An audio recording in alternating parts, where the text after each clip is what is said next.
Deuteronomy chapter 11. Therefore you shall love Yahweh your God, and keep his instructions, his statutes, his ordinances, and his commandments, always. Know this day, for I don't speak with your children who have not known, and who have not seen the chastisement of Yahweh your God, his greatness, his mighty hand, his outstretched arm, his signs, and his works, which he did in the middle of Egypt to Pharaoh the king of Egypt, and to all his land, and what he did to the army of Egypt, to their horses, and to their chariots, how he made the water of the Red Sea to overflow them as they pursued you, and how Yahweh has destroyed them to this day, and what he did to you in the wilderness, until you came to this place, and what he did to Dathan and Abiram, the sons of Eliab, the son of Reuben, how the earth opened its mouth and swallowed them up, with their households,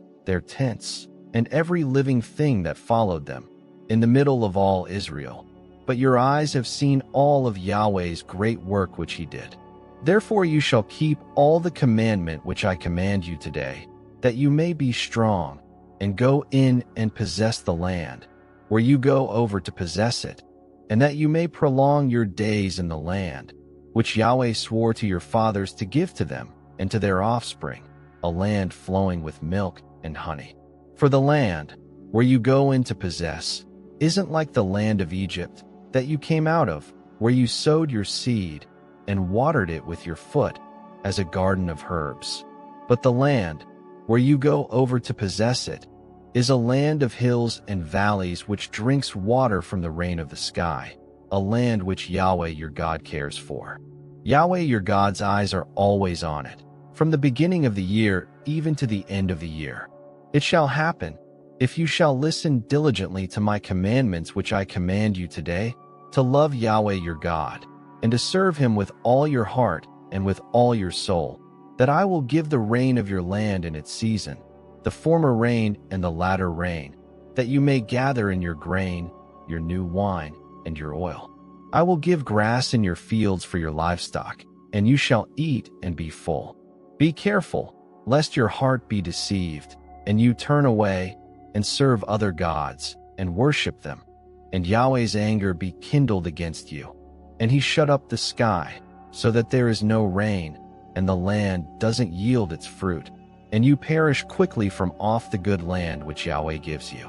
Therefore you shall lay up these my words in your heart and in your soul. You shall bind them for a sign on your hand, and they shall be for frontlets between your eyes. You shall teach them to your children, talking of them, when you sit in your house, and when you walk by the way, and when you lie down, and when you rise up. You shall write them on the doorposts of your house, and on your gates, that your days may be multiplied, and the days of your children, in the land which Yahweh swore to your fathers to give them,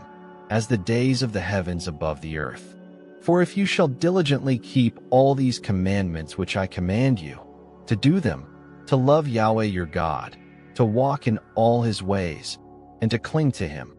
then Yahweh will drive out all these nations from before you, and you shall dispossess nations greater and mightier than yourselves. Every place on which the sole of your foot treads shall be yours, from the wilderness and Lebanon, from the river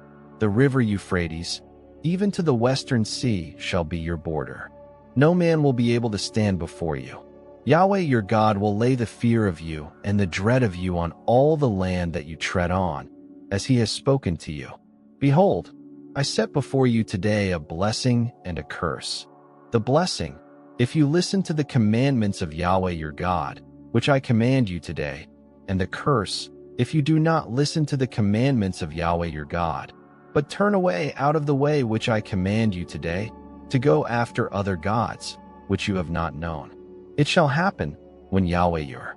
God brings you into the land where you go to possess it, that you shall set the blessing on Mount Gerizim and the curse on Mount Ebal. Aren't they beyond the Jordan, behind the way of the going down of the sun, in the land of the Canaanites who dwell in the Arabah, near Gilgal, beside the oaks of Moreh? For you are to pass over the Jordan to go in to possess the land which Yahweh your God gives you, and you shall possess it and dwell therein. You shall observe to do all the statutes and the ordinances which I set before you today.